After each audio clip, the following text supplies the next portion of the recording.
오늘의 말씀의 제목이 하늘이 무너져야 솟아날 구멍이 있다 라는 제목입니다. 여러분이 알고 있는 속담과 조금 비슷한 듯 다른 한 글자가 있습니다. 무엇이 다릅니까? 여러분이 알고 있는 것은 하늘이 무너져도 솟아날 구멍이 있다. 그런데 보다 적극적인 의미로 하늘이 무너져야 솟아날 구멍이 있다 라는 것은 그 위기의 순간이 필요하다라는 관점으로 보여지지요. 제가 이번 주 2가지 책을 읽으면서 오늘의 말씀을 준비했습니다. 로마서를 어떤 관점에서 읽을 것인가, 칭의 대신 정의 시선으로 로마서 읽기라는 책 한 권과 또 한 권의 책은 나이 든다는 것에 관하여 라는 2가지 책을 읽었습니다. 여러분이 나이 든다는 것이 어떤 의미로 다가와지십니까? 나이가 드니까 좋다. 나이가 드니까 불편하다. 어떤 쪽이십니까? 불편하다. 불편하다에서 지나쳐서 못 살겠다 라는 쪽도 있습니다. 두렵고 불편하다. 근데 두려운 것은 좀 더 나중이고, 그런데 우리의 지금 현대 사회는 나이가 드는 것에 대한 불편한 시선이 훨씬 더 많습니다. 아마도 빠르게 변화하는 세계 속에서 여러분이 굉장히 당황스러운 순간들도 많이 있죠. 물건 사기도 겁나요. 음식점에 가기도 겁나요. 그렇죠? 모두 다 기계화된 세상에서 뭐야 이건 또 내가 바보가 된 듯한 느낌. 난 왕년에 굉장히 나름 똑똑하고 그래도 나름 뭔가 잘하는 사람이었는데 내가 불필요한 사람이 되는 것 같고, 그래서 굉장히 마음이 심란하기도 하고 그리고 마음이 꺼져가는 듯한 느낌이 들 때도 있습니다. 그래서 지금이 아닌 옛날이 너무 좋았어, 옛날에 그때라면, 이렇게 생각하는 그런 마음들도 들기도 합니다. 그러나 이것이 돌이킬 수 없는 것이라면 우리는 이 상황을 어떻게 받아들이고 이해하는 것이 맞는가? 이게 교묘하게도 로마서를 읽는 관점과도 일맥상통할 수 있다는 것을 딱 느끼면서 제가 무릎을 딱 쳤습니다. 좋고요. 이런 관점에서 로마서를 새롭게 이해한다면 여러분에게 굉장히 어려운 로마서입니다. 로마서는 약간 신학적인 그런 용어들도 많이 등장해서 똑같은 말을 반복하는 것도 같고 너무 어려워서 도대체 좋은 요절구절은 많습니다. 밑줄을 쫙쫙 그어져 있으나 내가 이해하긴 너무나 어렵다, 이런 느낌이 솔직히 로마서입니다. 여러분만 그런 걸까요? 저도 마찬가지입니다. 이 말을 어떻게 풀어야 되는가, 이것이 저에게도 굉장히 큰 숙제처럼 와닿습니다. 그런데 로마서의 의라는 것, 로마서를 이해하기 위해서 가장 중요한 단어가 의라는 단어입니다. 제가 헬라어를 많이 쓰진 않겠지만 가끔 필요할 때는 쓴다라고 말씀을 드려서 오늘은 하나만 쓰겠습니다. 디카이오시네라는 것이 의라는 말입니다. 이 의라는 말이 어떤 뜻이냐 하면 사실은 우리의 개인의 삶이기도 한데 그 삶에서 바른 것이라는 의미도 있지만 우리가 사회나 정치나 이런 질서의 바름도 의라는 말로 통용될 수가 있습니다. 그렇다면 이 지금 로마 교회가 처한 상황과도 참 들어맞을 수가 있습니다. 각자가 우리는 옳다고 생각하는 것이 있습니다. 그렇죠? 우리가 옳다고 생각하고 이렇게 됐으면 하는 세상, 그 세상이 의라는 용어로 표현될 수가 있다는 겁니다. 그러면 여러분이 옳다라고 생각하는 그 지점이 보통 어떤 거냐면 옛날에, 왕년에 그게 완벽했어, 그게 좋았어. 그런데 지금 무너졌구나 그러면서 여러분의 마음도 덜컥 무너지는 그런 아주 위기의 순간들을 많이 경험합니다. 이미 무너져서 절망해서 솟아나지 못하고 무너져 있는 여러분도 발견하게 됩니다. 그것이 맞는 걸까? 그것이 옳은 걸까를 말씀을 통해서 한번 점검해 보시기를 바랍니다. 사실은 제목에서도 나타내듯이 깨어질 것은 깨어져야 되고 잘못된 것은 부서져야 되는 것이 맞습니다. 오늘 우리가 읽은 말씀 속에서도 그렇게 말씀합니다.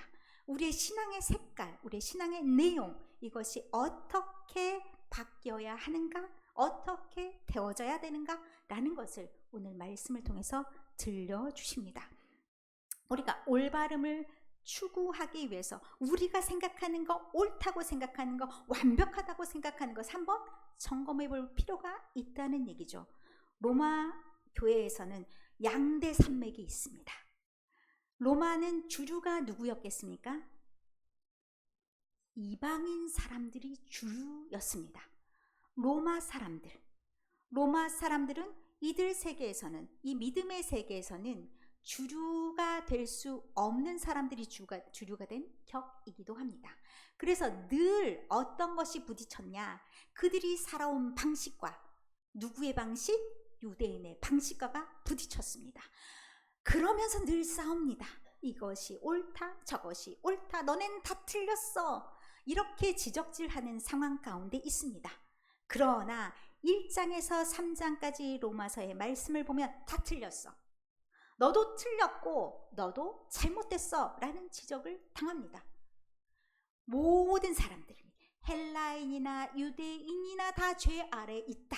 죄를 다시 표현하면 불의하다 라는 표현으로 바꿀 수가 있습니다.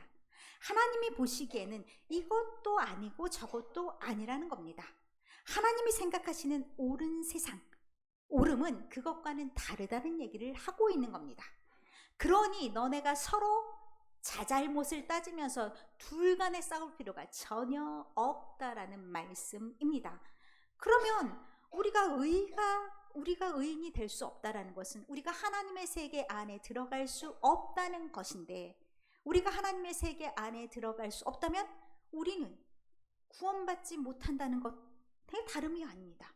그럼 우리는 구원받을 길이 영영 불가능한 것인가? 라는 질문에 답하는 것이 아니다. 유대인이 생각하는 의, 그것이 율법의 세상입니다.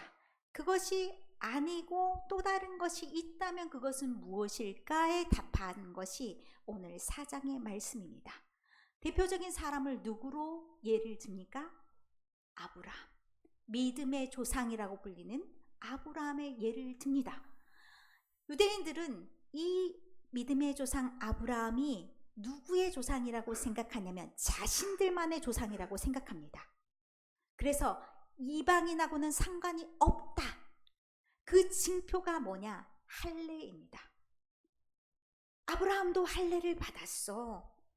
그러니 너희는 할례 받지 않았기 때문에 믿음의 조상과는 상관이 없어. 그러니 너희가 믿음의 조상을 모시고 우리처럼 한 그늘 아래 살기 위해서는 반드시 할례를 행해야 된다라고 생각하는 것이 이 유대인들의 생각이었습니다.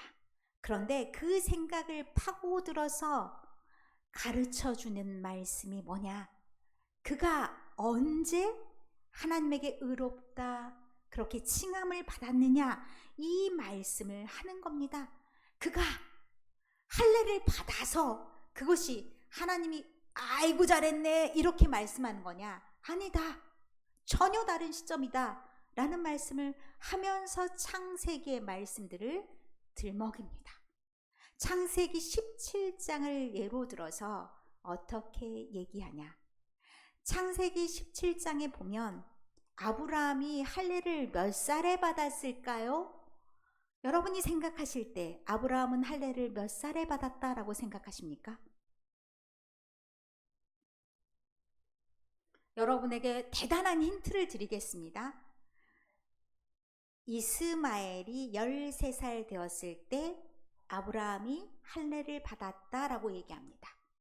그리고 아브라함이 가나안 땅에 들어온 지 몇 년이 된 거냐? 10년이 되었다라고 얘기합니다.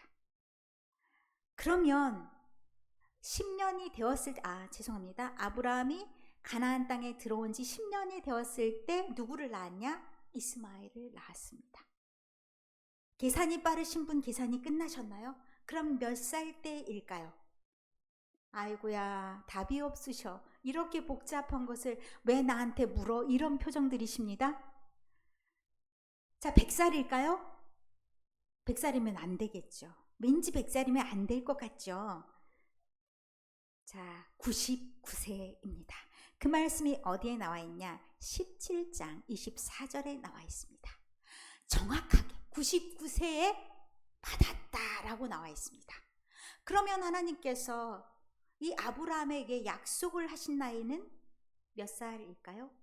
전혀 그것과 상관이 없습니다. 하나님께서 75세에 아브라함에게 나타나셔서 길을 떠나라 라고 말씀하셨으니까, 그리고 복을 주신다 라고 말씀하셨으니까 언제요?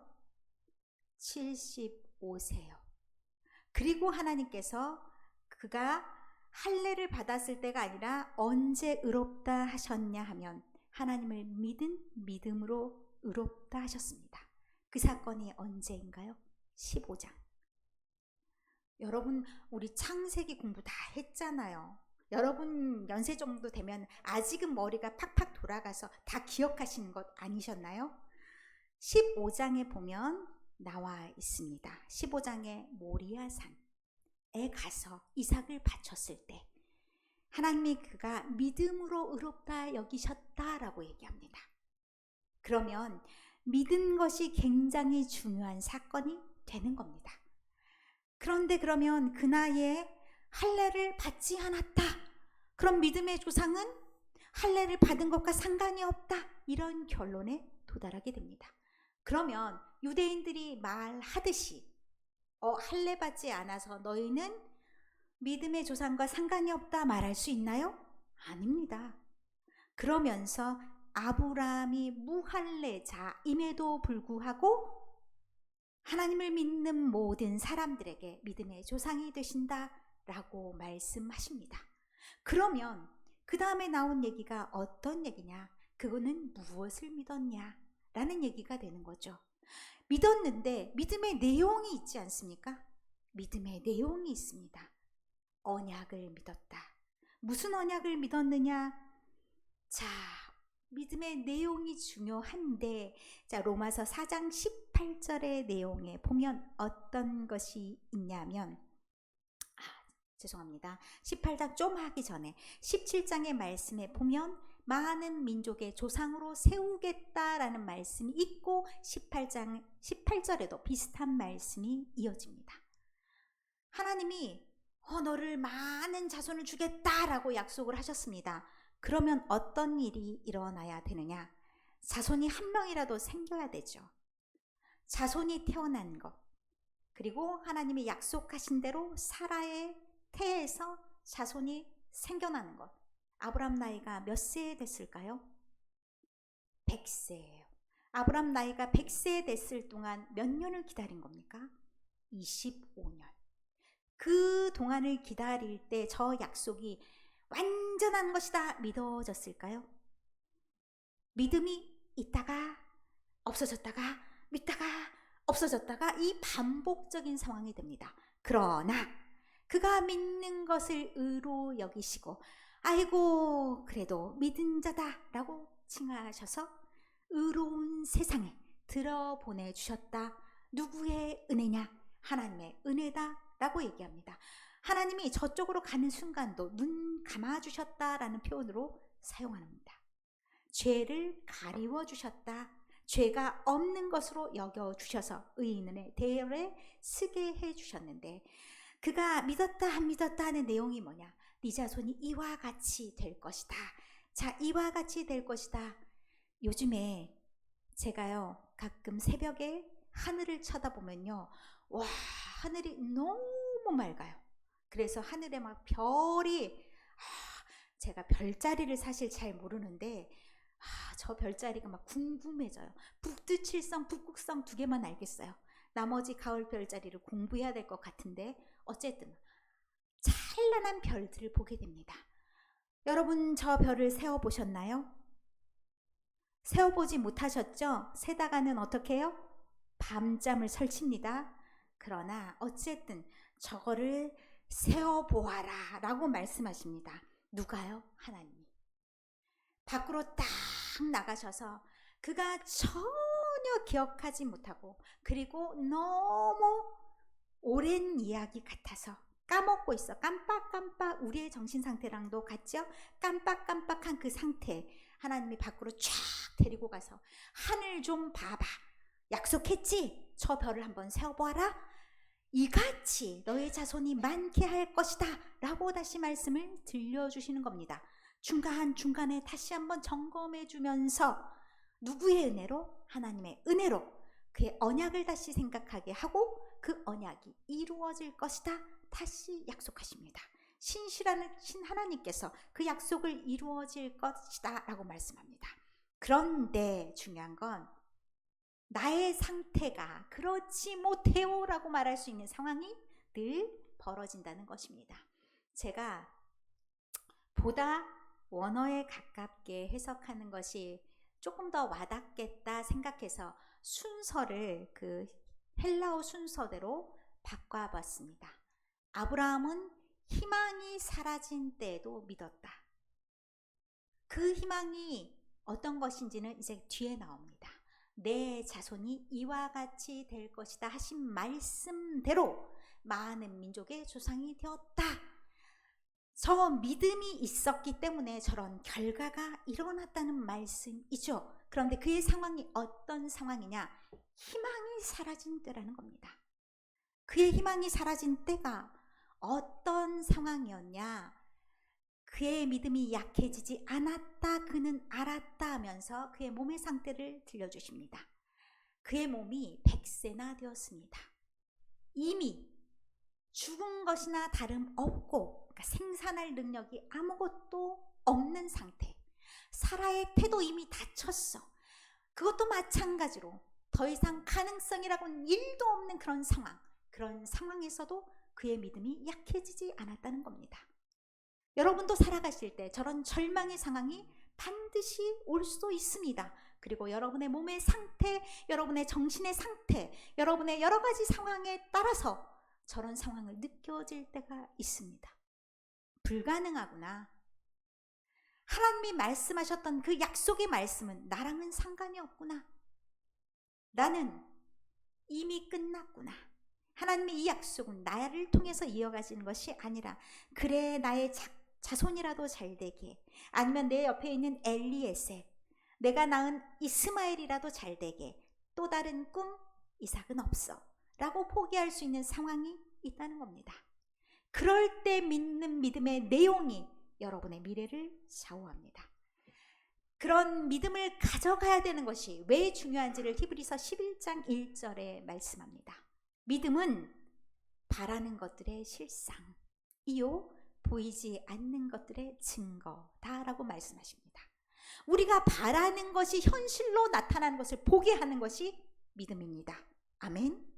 우리가 보지 못하는 것들이 나타나도록 증거가 되는 것이 무엇이냐? 믿음이라는 겁니다. 그만큼 믿음은 우리가 살아갈 수 있도록 하고 우리가 새로운 세상을 맛보도록 한다는 겁니다. 언제요? 우리의 세상이 무너졌을 때, 우리의 하늘이 무너졌을 그 순간에 발휘하는 것이 믿음이라는 겁니다. 그러면 우리가 어떤 믿음으로 나아가야 되는지를 말씀해 주시는데, 우리가 어떤 믿음으로 나아가야 되는지 오늘 우리가 읽은 본문 중에 다 나와 있습니다. 죽은 자를 살리시며 없는 것을 있는 것으로 부르시는 이라는 17절의 말씀이 있습니다. 죽은 자를 살리신다는 것은 부활의 신앙입니다. 없는 것을 있는 것으로 하신다는 건 뭡니까? 창조의 신앙입니다. 하나님은 창조하시는 하나님이십니다. 무너진 것을 다시 일으키시기 때문에 우리가 옳다고 생각하는 것, 우리가 완전하다고 생각하는 것을 우리는 한번 뒤집어 봐야 됩니다. 우리가 젊었을 때 여러분이 가장 좋아했던 그 시절을 한번 생각해 보시기 바랍니다.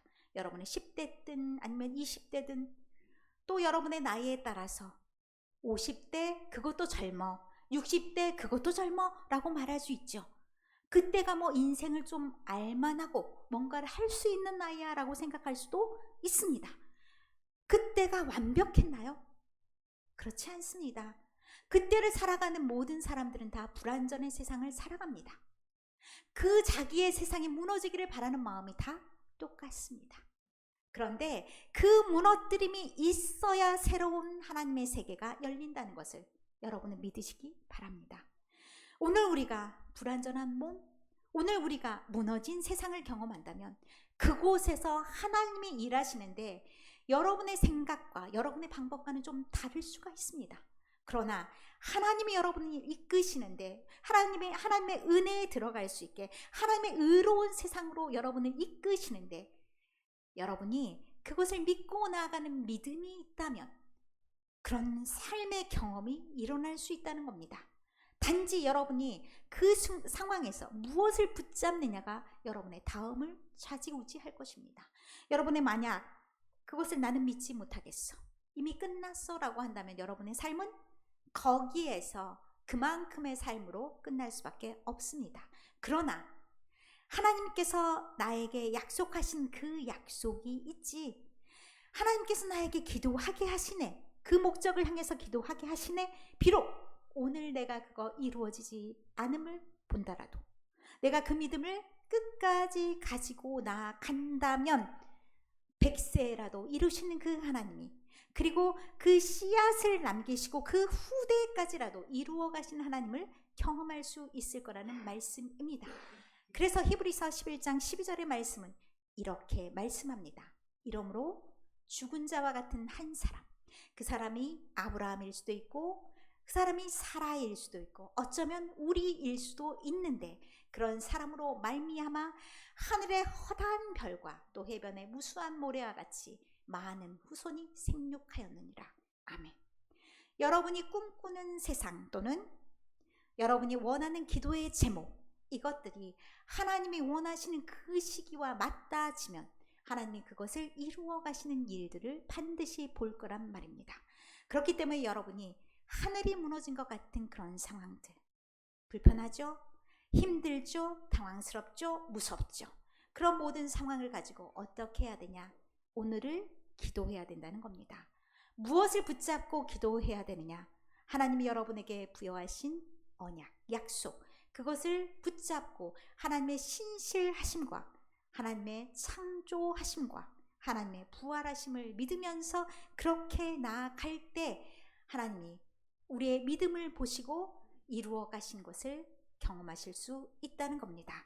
그렇기 때문에